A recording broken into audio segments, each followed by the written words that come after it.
예, 여러분 안녕하세요. 자, 오늘은 상대시가 수업을 해보도록 하겠습니다. 자, 이 상대시가라는 것은 대표적인 게 공무도화가라든가 또는 뭐 황조가라든가 구지가 뭐 이런 작품들이 대표적인 상대시가라고 볼 수가 있겠습니다. 그러니까 상대시가라는 것은 이제 어떤 실질적인 어떤 나라가 본격적으로 세워지기 이전에 만들어졌던 시가라고 볼 수가 있겠습니다. 자, 그럼 이제 바로 작품을 가지고 설명을 드리도록 하겠습니다. 자, 18페이지를 펴보시면 18페이지에 황조가부터 나와 있습니다. 18페이지 황조가.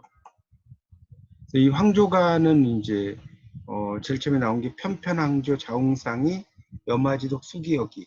이건 제가 1강에서 설명을 드렸으니까 넘어가도록 하겠습니다. 그래서 이 황조가라고 하는 것은 이제 그 그리움의 대상이 누구냐, 이걸 좀 이야기를 할게요. 유리왕의 그리움의 대상. 자, 유리왕의 그리움의 대상. 유리왕의 그리움의 대상 누구라고 그랬죠? 송씨 부인. 자, 그걸 알아두시고요. 자, 그 다음에 이제 공무도화가가 있죠. 공무도화가. 공무도화가.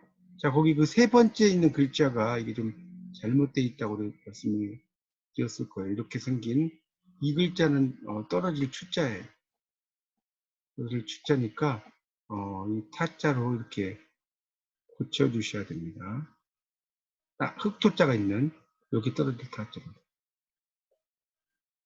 그리고 이제 제일 마지막에 있는 이 당자는 당한다는 뜻이죠. 이런 일을 당했다. 당할 당자예요. 그리고 그 옆에 이제 요 내하고 하, 이거는 어찌할 것입니까? 어찌하라는 말입니까? 이런 정도로 해석할 수 있겠습니다. 그래서 이제 이 작품에 대한 이야기도 그때 설명을 드렸으니까 넘어가고요. 그 다음에 이제 구지가라고 하는 것도 이제 설명을 그때 드렸었죠. 이게 이제 그 구지가라고 하는 것은 명령을 하는 거죠. 거부가 이렇게 명령을 하고요. 그 다음에 그 호칭을 하죠. 거부가. 그러니까 이 구지가는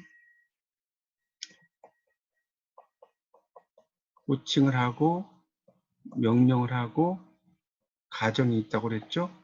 그리고 위협을 하고 이런 구조로 되어 있다. 자, 이거 같은 형태로 되어 있는 그 작품 뭐라고 그랬어요? 해가라고 그랬죠. 자, 그 다음에 해가도 이제 21페이지 나옵니다. 21페이지에. 거기 21페이지 나오는 해가에서도 그 세 번째 줄에 있는 요 글자 이렇게 쓴 걸 잘못 쓰였다고 그랬죠? 이렇게 쳐 주십시오. 요게 바로 어그러질 패자입니다. 어그러질 패자예요. 자, 그렇게 정리하시면 되겠습니다. 그래서 이제 거기는 됐고요. 그 다음에 인삼찬하고 몰가부가 이건 그때 안 했으니까 좀 설명을 드리겠습니다. 자, 인삼찬이라고 하는 작품이 있죠. 자, 23페이지입니다.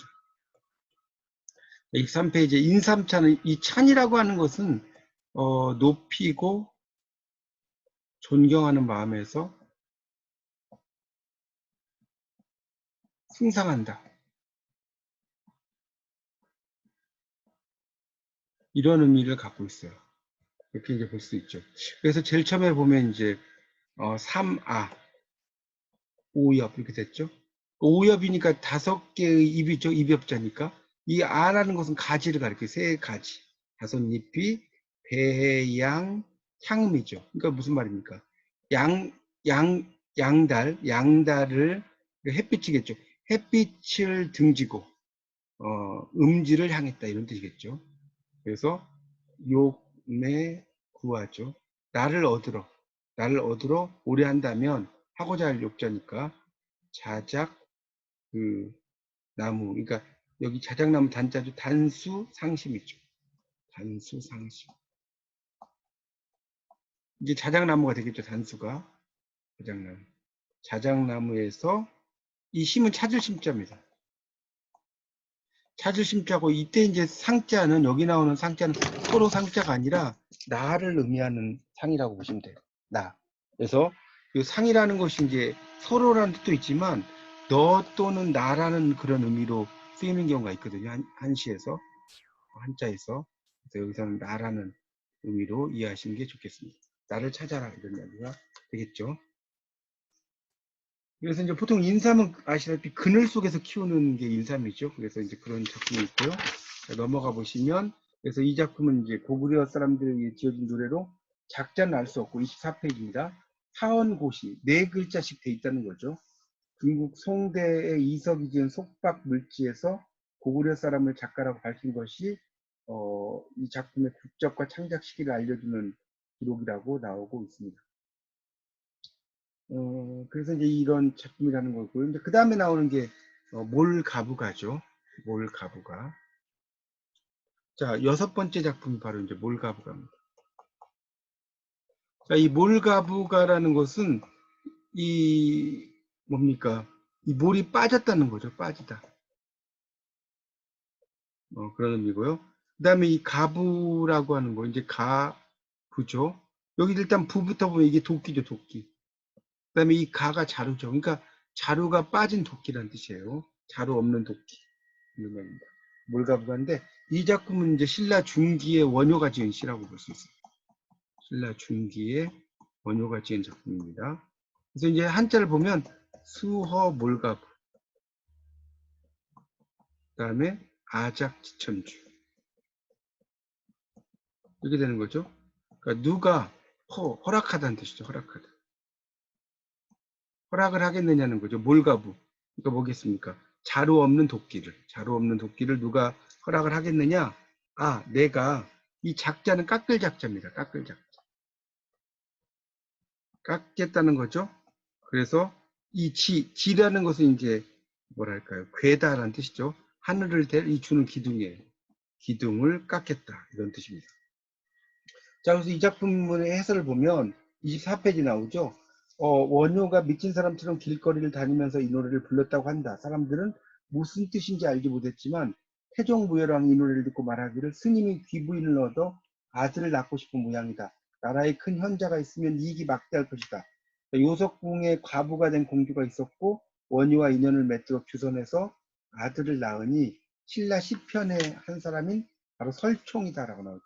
이두 이런 걸 만든 사람이죠. 설총. 그래서 원효가 부른 것이긴 하지만 작품의 구조나 표현을 보면 전승된 노래다. 자루가 없는 도끼, 이게 중요하죠. 이 자루가 없는 도끼는 홀로 사는 여인을 가리켜요. 이렇게 도끼가 이렇게 뭐 이렇게 있겠죠. 이렇게 있는데 요 자루가 없다는 거예요. 자루가 없는 이게 이제 여인을 가리킨다는 거죠. 홀로 사는 여인을. 그래서 자신이 장가를 들어서 자루가 되겠다. 하늘을 뵐 기둥을 깎겠다고 한 것은 위대한 인물을 낳도록 하겠다. 그래서 이제 그런 내용이라고 볼 수가 있겠습니다. 그러니까 훌륭한 인물을 이제 자기는 낳을 테니까 나에게 여성을 좀 소개시켜 달라. 뭐 이런 내용의 작품이라고 볼 수가 있겠습니다. 자, 이렇게 해서 이제 상대시가 6편 모두 강의를 마쳤습니다. 자, 다음 시간에는 이제 한가에 대한 강의를 하도록 하겠습니다.